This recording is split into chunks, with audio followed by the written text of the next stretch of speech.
Hello everyone, how are you? I hope all are doing well. आज हम लोग early medieval India का second part देखेंगे। Second part means क्योंकि ये बहुत लंबा टॉपिक है, इसलिए हमने आधा पहले कर लिया था और आधा अभी कर रहे हैं। ठीक है। मैं हूं doctor Subrat Kumar Barik. I am welcoming you on Learner IAS. चलिए आगे बढ़ते हैं। तो आज हम लोग क्या देखेंगे? चोला डायनेस्टी के बारे में देखेंगे। ये बहुत इंपॉर्टेंट है। हमने पिछले वीडियो में प्रतिहारास, गुजर प्रतिहारास, फिर उसका बाद पालास और राष्ट्रकूटास के बारे में देख लिया था। ठीक है। साउथ में ही जब राष्ट्रकूटास थे, उन्हीं के ही जो लाइन्स थे वो चोलास थे, पल्लवास थे। ठीक है। उन्हीं के बारे में हम लोग देखेंगे। चोला डायनेस्टी एक बहुत बड़ा और एक इम्पॉर्टेंट डायनेस्टी है, जो कि बहुत ही ज्यादा फेमस है। ठीक है। चोला डायनेस्टी में राजा Raja one two Rajendra one उनके ही सन है। तो राजेंद्र वन ये काफी फेमस है। ठीक है। तो तंजोर जो है चोला का, वो काफी फेमस है for the temples, for the architecture. Chola dynasty is very famous for the architecture. ठीक है। तो इंपेरियल चोला ऑफ तंजोर कहा जाता था। चोला डायनेस्टी का फाउंडर जो थे, वो जो थे वो विजयालय थे। ठीक है, विजयालय। तो फर्स्ट ये फ्यूडिटरी थे पल्लवास के। फ्यूडिटरी का मतलब समझते हैं? जो फ्यूडल सिस्टम में हो उन्हीं के पास। तो ग्रेटेस्ट किंग चोला के सबसे फेमस जो हैं वो राजा राजा थे और राजेंद्र वन थे। पहले राजेंद्र। ठीक है। उन्हीं के बेटे राजेंद्र वन, वो भी काफी फेमस हुए आज पर आज राजा राजा। ठीक है। ठीक है। तो उसी के बाद अगर हम लोग देखें, इन्होंने ही जो है शुरू किया था अग्रहत्ता, मतलब पर्शियन व्हील का यूज करना। ठीक है। तो इन्होंने ही शुरू किया था व्हील्स का यूज करना, अग्रहत्ता, जो कि जनरली इरिगेशन के लिए यूज किया जाता है इन द फील्ड्स। ठीक है, एग्रीकल्चरल फील्ड में इसको इरिगेशन के लिए यूज किया जाता है। अग्रहत्ता मतलब ये क्या है? ऐसे कैनाल जा रहा है ना। ठीक है। तो यहाँ पे आपकी सपोज यहाँ पे किसी की जमीन है। ठीक है। उनको इस जमीन में पानी लेके जाना, एक व्हील होता है इस तरह से। ठीक है। तो यहाँ से पानी उठा के यहाँ पे डाल देता है। ठीक है। उसमें इस तरह से बर्तन जैसे कुछ लगे होते हैं, तो उसी में ही ये जो है पानी इधर से उठा के इधर डाल देता है। ठीक है। तो ये होता अग्रहत्ता या फिर पर्शियन व्हील, जो कि इन्होंने यूज किया, एस्टेब्लिश किया इरिगेशन के लिए। ठीक है।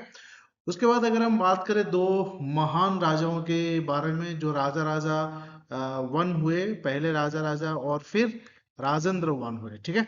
तो चोला रूलर के सबसे फेमस राजा राजा वन हुए साउथ इंडिया के। तो उनको कई नामों से भी जाना जाता था, जैसे कि मुम्मिदी चोला जाना जाता था, जय कोंडा।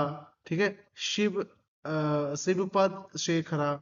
ठीक है। इस तरह से इस नामों से भी उनको जाना जाता था, या फिर कह सकते हैं उनको ये टाइटल्स मिला हुआ था। ठीक है। इन्होंने चेराज पांड्याज को हराया था।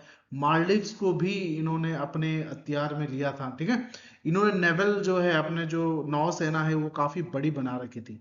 ठीक है। दो शैलेंद्र एम्पायर के खिलाफ। ठीक है। मलय पेनिसुला में, वहां पे उनके खिलाफ काफी एक बड़ा जो है नवल सेना लेके उनसे युद्ध किया था। ये इन्होंने अपना ट्रेड चाइना तक फैला रखा। ट्रेड में होता है व्यापार। अपना व्यापार ये चाइना तक फैला रखा था, वहां भी इनके व्यापार चल रहे थे। ठीक है। तो 1010 सी में इन्होंने राजा राजेश्वर टेम्पल या बृहदेश्वर टेम्पल, ठीक है, को बनवाया, जो कि तंजावुर में है। और ये डेडिकेटेड है टू लॉर्ड शिवा। ठीक है। ये कई बार क्वेश्चन में पूछा जाता है आर्ट एंड कल्चर में। ठीक है। तो इसको याद रखिएगा। तो बृहदेश्वर या Raja Rajeshwara temple was constructed by Raja Raja one. ठीक है। ये बहुत इंपॉर्टेंट है। राजा राजेश्वर और Brihadeeswara temple is the part of greatest living Chola temple. ठीक है। एंटर टू यूनेस्को वर्ल्ड, ये एक यूनेस्को वर्ल्ड हेरिटेज साइट भी है। इसको भी याद रखिएगा। ठीक है। कब हुआ था ये लिस्टेड? ये 1987 में इसको लिस्ट किया गया था। This is the finest example of Dravidian architecture. ठीक है। द्राविडियन आर्किटेक्चर से ये बना हुआ था। द्राविडियन आर्किटेक्चर का जनरली ये यहाँ पे छोटा सा एक है, आप देख सकते हैं ये वाला। ठीक है। डेवलप्ड रेवेन्यू सिस्टम इन्होंने डेवलप किया था। ठीक है। तो इन्होंने ये ही was referred to was Ulagalanda Perumal, the greatest who measure the earth. ठीक है। तो ये हो गया राजा राजा वन के बारे में। अभी अगर उनके बेटे राजेंद्र पहले की बात करें, ये राजा राजा वन के बेटे हैं। ठीक है, इन्होंने श्रीलंका पूरा जीत लिया था। ठीक है, पूरा श्रीलंका को इन्होंने डिफीट करके अपने अंडर लिया था।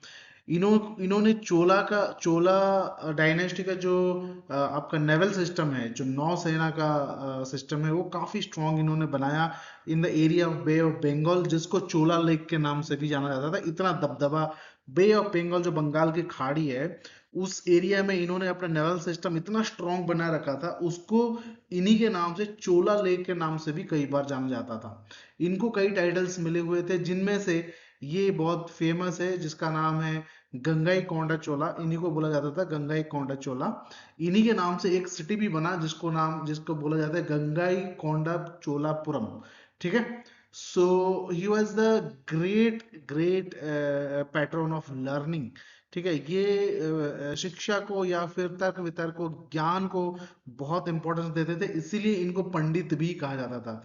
पंडित, ठीक है, चोला में इनको पंडित भी कहा जाता था, राजाओं में। ठीक है, तो ये सेल्फ गवर्नमेंट को बहुत ज्यादा इंपॉर्टेंट देते थे, local self government, panchayat system को, ये सब को बहुत ज्यादा इंपॉर्टेंस देते थे। बोलते थे कि हर जगहों में जो भी है लोकली गवर्न हो तो बेहतर है। ठीक है, तो आगे चल के राजेंद्र वाज लास्ट किंग। तो ये राजा, इन्हीं के जो बेटे हुए, तो वो Rajendra three was the last Chola king. तो फिर पांड्यास ने इनको कॉन्कर किया, चोलास को। ठीक है, अभी अगर अगर बात करें इनकी एडमिनिस्ट्रेशन कैसी चलती थी, ये चोला पूरा साउथ इंडिया में फैला हुआ था। इनकी एडमिनिस्ट्रेशन की अगर बात करें तो ये क्या होता था, तो इस तरह से सभा होती थी, फिर विलेजेस, फिर नाडु मतलब डिस्ट्रिक्ट्स होता था, फिर वायलानाडु मतलब उससे बड़ा एक, फिर प्रोविंसेस, फिर एम्पायर। इस तरह से इन्होंने डिस्ट्रीब्यूट कर रखा था चोलाज ने अपने। ठीक है, अगर देखें उस समय एक्चुअली क्वेश्चन कई बार पूछा जाता है कि क्योंकि चोला के टाइम पे लैंग्वेज अलग यूज करते थे, उसका मीनिंग क्या है, what is the meaning of this, of what is the position of this. ठीक है, क्या बोला जाता था, ऐसे ही काई कोला पेरुम दाई, काई कोला पेरुम पदाई, जो रॉयल ट्रूप्स को कहा जाता था, काई कोला पेरुम पदाई। फिर वेलाई कक्करा किसको कहा जाता था, personal troop of defend kings. ठीक है, किंग्स के बॉडीगार्ड्स जो थे उसको कहा जाता था। ठीक, कदाग्राम किसको कहा जाता, मिलिट्री कैंटोनमेंट एरिया को जो कदाग्राम कहा जाता, कदाग्राम। ठीक है, फिर पुरवु वनी थिनाई कलम, रेवेन्यू डिपार्टमेंट को कहा जाता था। पेरूवाइजिस किसको कहा जाता है, ट्रंक रोड को कहा जाता था। ठीक है, तो इसको याद रखिएगा थोड़ा सा, तो क्योंकि कई बार ये क्वेश्चंस पूछ लेता है। तो किंग वॉज असिस्टेड, उसी के बाद अगर हम इसकी थोड़ी सी डिटेलिंग में जाएं, एडमिनिस्ट्रेशन उस समय कैसा था, तो राजा को सपोर्ट करने के लिए काउंसिल ऑफ मिनिस्टर्स हुआ करते थे। ठीक है, पेरुंदनम और Serundanam were the important officials. ठीक है, empire was divided into two. ठीक है, पूरा होल एम्पायर को इन्होंने दो भाग में डिवाइड करते हैं, मंडलम्स या प्रोविंसेस या रॉयल प्रिंस इंचार्ज इसके रहते थे। प्रोविंसेस मतलब एरिया, मतलब ठीक है, एक एक प्रोविंसेस होता ना, वही कॉन्स्टिट्यूंट, वैसे ही एक प्रोविंसेस में उसको मंडलम कहा जाता था, जिसको इंचार्ज जो थे उसके रॉयल प्रिंस जो उस समय का हुआ था, वो होता होगा, वही इसका इंचार्ज होता है। फिर बात होता है वालेनाडुस, जिसको को पेरीनेटर कहा जाता है। ठीक है, नाडु का मतलब होता है डिस्ट्रिक्ट्स। ठीक है, नाडु का मतलब है डिस्ट्रिक्ट्स। तो फिर उसके बाद ऑटोनोमस विलेज, 30 वर्ड होते थे एक विलेज में। ठीक है, मेंबर जो उसके जो वार्ड मेंबर सिलेक्ट होते थे वो लॉटरी से सिलेक्ट होते थे। ठीक है, तो ऑटोनमस विलेज में एक 30 वार्ड होता था। Local self government was the important feature, अभी जैसे हमने बात किया, लोकल सेल्फ गवर्नमेंट इसमें बहुत होता था। Urnattam was the residential portion of the city. Urnattam, यहाँ पे नट्टम का मतलब डिस्ट्रिक्ट। ठीक है, उरनट्टम मतलब अपर है। Ur was the general assembly of village. Sabha was gathering of adult men in the Brahma village. Agraha rent free village with autonomy. ठीक है, तो इस तरह से देखिए दो तरह के विलेज होता था। एक विलेज होता था रेंट फ्री, अग्रह। ठीक है, ब्राह्मण विलेज को अग्रह कहा जाता था, उसमें रेंट नहीं लगते थे।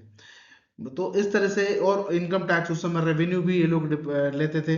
कैसे लेते थे? लैंड रेवेन्यू ये लोग लेते थे, which was the 1/6 of the produce. एक जगह में जितना अनाज होता था, जितना प्रोड्यूस होते था, उसका 1/6 एज ए रेवेन्यू ये लोग लेते थे। Dues were levied on ceremonial occasion like marriage. ठीक है, तो उसको जब कोई फंक्शन होता था, कुछ होता था, तो उस समय वो छोड़ भी दिया जाता था। ठीक है, अभी अगर हम बात करें करनमाई एंड मिट्टाची इन विलेज गवर्नेंस, कैसा होता था? करनमाई राइट टू कल्टिवेट, ठीक है, further divided into Kudi Nikki. People previously settled in the village were either removed or deprived for their rights. Kudininga people were not to be disturbed by their land rights. ठीक है, मित्ताजी का मतलब यह है सुपीरियर पॉजिटिव राइट्स। ठीक है, तो ये दो तरह का इंपॉर्टेंट राइट उस समय प्रैक्टिस में था। चोला इरा में सोसाइटी, इकोनॉमी, आर्ट, लिटरेचर किस तरह से हुआ करता था, इसके बारे में थोड़ा सा देख लेते हैं। ठीक है, अगर हम बात करें तो सोसाइटी के बारे में, उस समय सोसाइटी कास्ट सिस्टम में डिवीजन था उस समय। वो सेम चीज हर पूरे देश में जो चल रहा था वही चीज था। पेरियार अनटचेबल्स थे, पेरियर्स दो जिसको अनटचेबल कहा जाता है, छुआछूत हरिजन वाले। ठीक है, वेलास फार्मिंग ग्रुप हुआ करते थे। ठीक है, इमर्जेंस ऑफ सुप्रा कास्ट डाइकोमी एक डिवाइड हुआ। सुप्रा कास्ट दो भाग में डिवाइड था। एक था इडांगाई लेफ्ट हैंड कास्ट ग्रुपिंग। ठीक है, कंसिस्ट मेनली आर्टिशन ग्रुप को जो ट्रेडिंग करते थे। वैश्य जिसको आप कह सकते हैं, वैश्य ये हो गए शूद्र।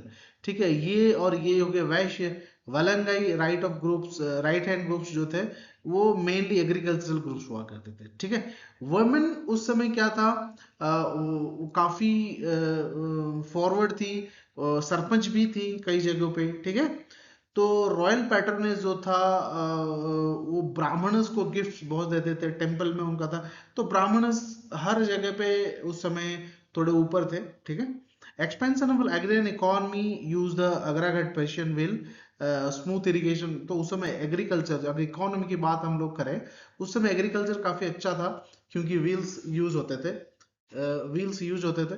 तो इसीलिए वहां पे जो अग्रहत व्हील्स, जो पर्शियन व्हील है, उसके वजह से इरिगेशन काफी स्मूथ हो गया था। तो उस समय एग्रीकल्चर काफी एक्सपेंशन में था। Emergency of various craft centre, उस समय अगर हम आर्ट की बात करें तो क्राफ्ट सेंटर काफी उस समय डेवलप हो चुका था।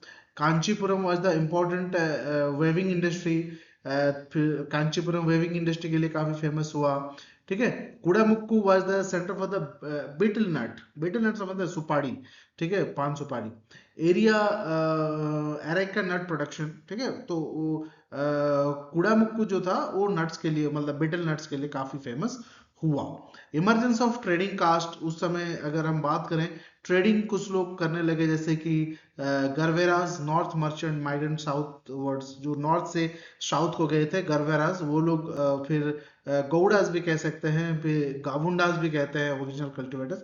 ये लोग ट्रेडिंग की तरफ जाने लगे। अगर हम उस समय रिलीजन की बात करते तो साइविज्म और वैष्णविज्म काफी फेमस हुआ। Chola her trade relationship with Java, Sumatra, Arabic and China. Java, Sumatra की बात करें, श्रीलंका, मलेशिया, अरबी कंट्री, चाइना, इस और वो लोग करते थे अपना ट्रेडिंग। ठीक है, इंस्क्रिप्शन आर्ट, इन्नाइरम, तिरुमुक्कुडल, ठीक है, Tiruvannai give details education system of the college. उस समय लिटरेचर काफी डेवलप हो रहा था। अगर हम आर्ट एंड आर्किटेक्चर की बात करें तो चोला टाइम वाज द जनित या फिर एपिक टाइम ऑफ ये फॉर द ड्रेविडियन आर्किटेक्चर। ठीक है, तो ड्रेविडियन आर्किटेक्चर एकदम क्लाइमैक्स पे था, पूरा टॉप पर था। तो काफी कंस्ट्रक्शंस हुए, जैसे राजा ने तंजावुर में वो बृहदेश्वर मंदिर बनवाए। ठीक है, Kailash temple of Kanchipuram 18th century में बनाया था।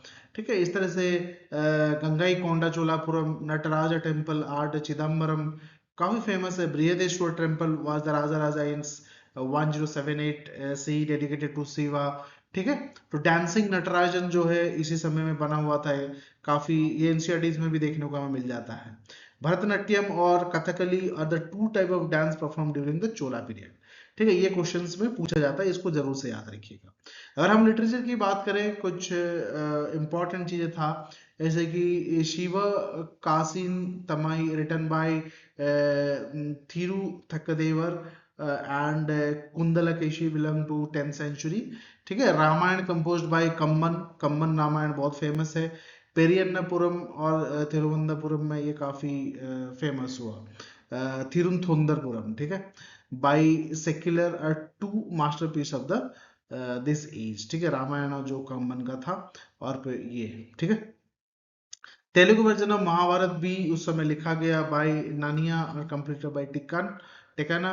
जय कोंडस कालिंग टू पनाई, अगर मैं थोड़ा सा प्रोनाउंसिएशन सही ना कर पाऊं तो उसके लिए माफ करिएगा।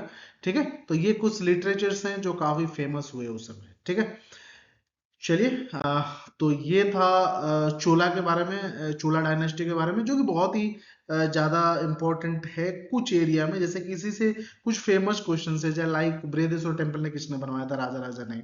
ठीक है, और who was the last king और dynastial king of Chola, that is Raja Raja 3। ठीक है, राजेंद्र 3। ठीक है, तो इस तरह से कुछ क्वेश्चंस काफी फेमस हैं और हर बार आता रहता है।